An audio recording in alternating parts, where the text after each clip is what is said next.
Welcome to the Week 1 Fireside Chat for January 24th through January 30th, 2022. Educational Leadership 655, Pupil Services and Non-Discrimination. Welcome. So in Week 1, we talk about the foundations of pupil services programs. First, let's talk about our terminology that people in the school are saying and interpreting things in a similar manner. And here's an example: mainstreaming, inclusion, tolerance, acceptance. Do people have common definitions of those? My guess is they probably don't. So it's a good starting point in pupil services, understanding those terms and then getting congruency. What is bullying? What is harassment? The interpretation by staff, by students, and by families. Please post your special education percentages to class and give special attention to areas that fall under 504 or medical doctor reports. We're seeing more anxiety, more depression, more mental health areas for students. And that is putting more responsibility throughout pupil services, particularly with school counselors and school nurses. How has that changed in your district? Have counselors changed the way that they're providing services? Have you increased counseling?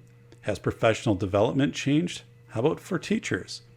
So those are all things that will start to come together as you look at that data. You're going to read the term Pupil Services Programs, or PSPs, in the Reflective Teaching Annotations, and that is your pupil services program. So we're going to separate that out from special education and focus more on counseling programs, more on trauma-informed services in your schools, also into nursing. So that'll be a larger aspect of this class. Of course, that does go hand in hand with special education, so we will have that nexus explained, and we'll explore that. So working in the best interest of the student. If you've had me before for a class, I bring this up in every class that I teach because it is so critical.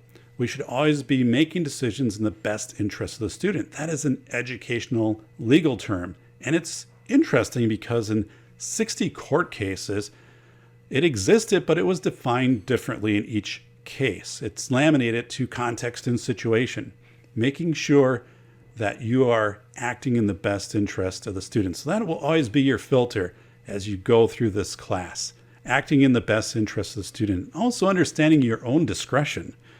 Are you able to make these decisions, or do they need to go through a different level of administration or approval across your administrative team? How about your teachers? How about your counselors? Do they feel that they have discretion to act?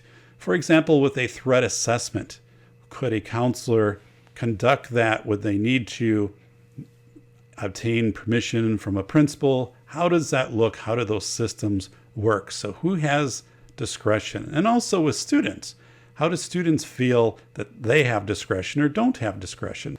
Professional development needs to be ongoing. So as you look at your programs, a question will be, boy, we had a lot of people start this year, and maybe they received some start of year training, but how we followed up with those people, how we followed up with students. We know that when students have mentors, they typically do better in school, especially in a new setting. So professional development. And also, are we matching our professional development to the needs that we are seeing in schools? The increase in mental health needs, are we matching professional development with that? So those will be areas we want to be aware of as we work through this week and work through class.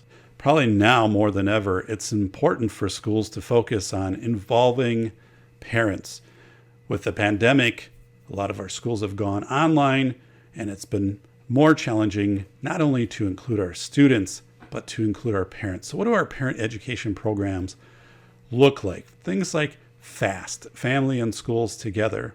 And how might those be maintained and even advanced during a time of remote learning? So let's pay attention to that, share successes that you've had, maybe some struggles, and opportunities, and also as your student population changes. For example, students who are not from the United States, maybe immigrant students, how might you be making sure that parents and students are integrated into the school system, that they understand that they are welcome, that they understand how to access the resources in the school, that the handbooks, bullying, harassment, non-discrimination, all of those areas have some input from those communities. In the reflective teaching annotation, I touch on the point of divorced parents, making sure that you know the rights of divorced parents and also complex legal custody matters. Sometimes you need to consult with your district's legal counsel for clarity on those matters. It's best to do that at the start of the year and to share that out with your administrators and also share that out with your school counselors and teachers. One of the discussion questions for this week involves advisory committees. Schools have adopted this in the last few years to have more committees to give more input. While there is a benefit to that, those committees provide input but do not make decisions.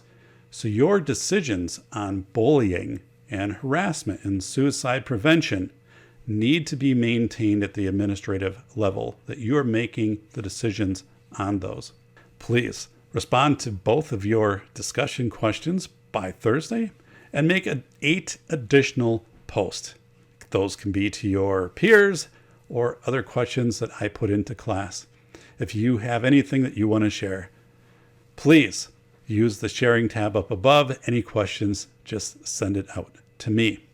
So again, as we think about pupil services, we are thinking about counseling, about nursing, about trauma-informed care, about our whole student body.